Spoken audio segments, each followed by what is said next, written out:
ഇബ്രാഹിം അലൈഹി സ്വലാത്തു വസ്സലാമിയുടെ ഒരു ഖൗൽ ഞാൻ എന്നെയും നിങ്ങളെയും ഓർമ്മപ്പെടുത്തുന്നു. അദ്ദേഹം പറഞ്ഞു, വഇദാ മരിദ്തു ഫഹുവ യശ്ഫീൻ, ഞാൻ രോഗിയായാൽ എനിക്ക് ശിഫ നൽകുന്നത് അല്ലാഹുവാണ്. ലാ ശിഫാഅ ഇല്ലാ ശിഫാഉക ശിഫാഅൻ എന്നാണ് മുഹമ്മദ് മുസ്തഫ സല്ലല്ലാഹു അലൈഹി വസല്ലമ പഠിപ്പിച്ചത്. ഏതു രോഗത്തിനും ശമനമുണ്ട്. ഇന്നല്ലാഹ ലം യുനസ്സിൽ ദാഅൻ ഇല്ലാ അൻസല മഅഹു ശിഫാഅ. അള്ളാഹു ഒരു രോഗവും ഇറക്കിയിട്ടില്ല, അതിൻ്റെ കൂടെ അതിനുള്ള മരുന്നും അതിനുള്ള ശിഫയും ഇറക്കിക്കൊണ്ടല്ലാതെ. അതുകൊണ്ട് സത്യവിശ്വാസികൾ അടിയുറച്ച് വിശ്വസിക്കുക, ശിഫ നൽകുന്നവൻ അള്ളാഹുവാണ്.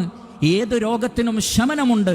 അതുകൊണ്ട് അവനിൽ ഭരമേൽപ്പിച്ച് ധൈര്യമുള്ള ആളുകളായി തങ്ങളുടെ വീടുകളിൽ നിന്ന് അവർ പുറത്തിറങ്ങട്ടെ. അതുകൊണ്ടാണ് പ്രവാചകൻ പറഞ്ഞത്, വിശ്വാസികൾ വീടുകളിൽ നിന്ന് പുറത്തിറങ്ങുമ്പോൾ പറയണം, ബിസ്മില്ലാഹ് തവക്കൽതു അലല്ലാഹ് ലാ ഹൗല വലാ ഖുവത ഇല്ലാ ബില്ലാഹ്. അള്ളാഹുവിൻ്റെ നാമത്തിൽ ഞാനിതാ അള്ളാഹുവിൽ ഭരമേൽപ്പിച്ചിരിക്കുന്നു, അവനെ കൊണ്ടല്ലാതെ യാതൊരു ശക്തിയും മുക്തിയുമില്ല എന്ന് പറഞ്ഞുകൊണ്ട് വീട്ടിൽ നിന്ന് പുറത്തിറങ്ങട്ടെ. കാരണം ബിസ്മില്ലാ എന്ന് പറഞ്ഞാൽ അതിലൊരു വലിയ മഅനയുണ്ട്, അർത്ഥമുണ്ട്.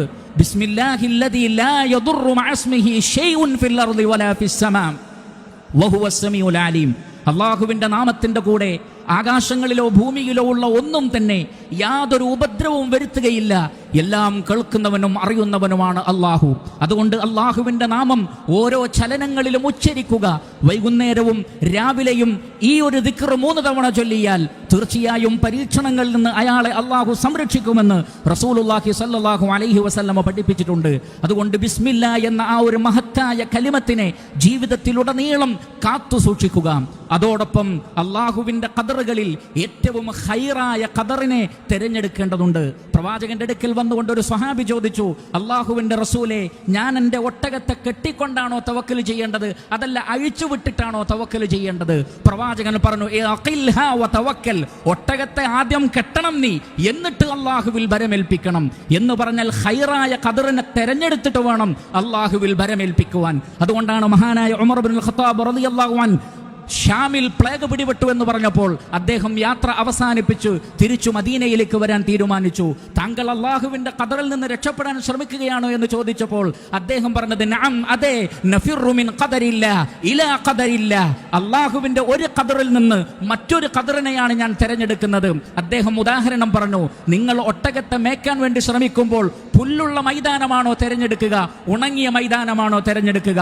രണ്ടും അള്ളാഹുവിന്റെ ഖദറാണ്. പക്ഷേ ഒട്ടകത്തെ മേയ്ക്കാൻ നിങ്ങൾ പുല്ലുള്ള മൈതാനം തിരഞ്ഞെടുക്കും. എന്നതുപോലെ രോഗസാധ്യതയുള്ള ഒരു ഖദറുണ്ട്, രോഗത്തിൽ നിന്ന് സുരക്ഷിതത്വം നൽകുന്ന മറ്റൊരു ഖദറുണ്ട്. ആ സുരക്ഷിതത്വം നൽകുന്ന ഖദറാണ് തിരഞ്ഞെടുക്കേണ്ടത്. ഞാനത് തിരഞ്ഞെടുക്കുന്നു എന്ന് പറഞ്ഞുകൊണ്ട് വലിയ പാഠമാണ് അദ്ദേഹം നൽകിയിട്ടുള്ളത്. അതുകൊണ്ട് പ്രവാചകൻ പറഞ്ഞു, ഇഹ്റിസ് അലാ മാ യൻഫഉക വസ്തഇൻ ബില്ലാഹി വലാ തഅജിസ്, നിങ്ങൾക്ക് ഉപകാരപ്രദമായ കാര്യങ്ങളിലേക്ക് ഉത്സാഹപൂർവ്വം മുന്നോട്ട് വരണം, തോറ്റുകൊടുക്കരുത്. വസ്തഇൻ ബില്ലാഹ്, അള്ളാഹുവിനോട് ഇസ്തിആന നടത്തണം. എന്നിട്ട് നിങ്ങളെ കൊണ്ട് സാധിക്കുന്ന മുഴുവൻ കാര്യങ്ങളും ചെയ്തിട്ടും നിങ്ങൾക്ക് വല്ല പരീക്ഷണവും വന്നാൽ ഖുൽ, പറയണം, ഖദ്ദറല്ലാഹ്, ഇത് അള്ളാഹുവിന്റെ ഖദറാണ്, മാ ശാഅ ഫഅൽ, അവൻ ഉദ്ദേശിച്ചത് അവൻ ചെയ്യും. അങ്ങനെ മുസീബത്ത് വന്നാൽ പറയണം, ഖുൽ ലൻ യുസീബനാ ഇല്ലാ മാ കതബല്ലാഹു ലനാ, അള്ളാഹു വിധിച്ചതല്ലാത്ത ഒരു മുസീബത്തും ഞങ്ങൾക്ക് വരികയില്ല.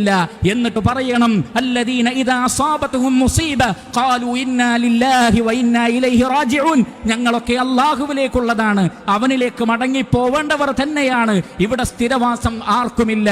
ഉലൈക അലൈഹിമുസ് സ്വലവാത്തും മിർ റബ്ബിഹിം വറഹ്മ, അള്ളാഹുവിൽ നിന്നുള്ള കാരുണ്യവും നന്മയും സനായികളും അത്തരം ആളുകൾക്കാണുള്ളത്.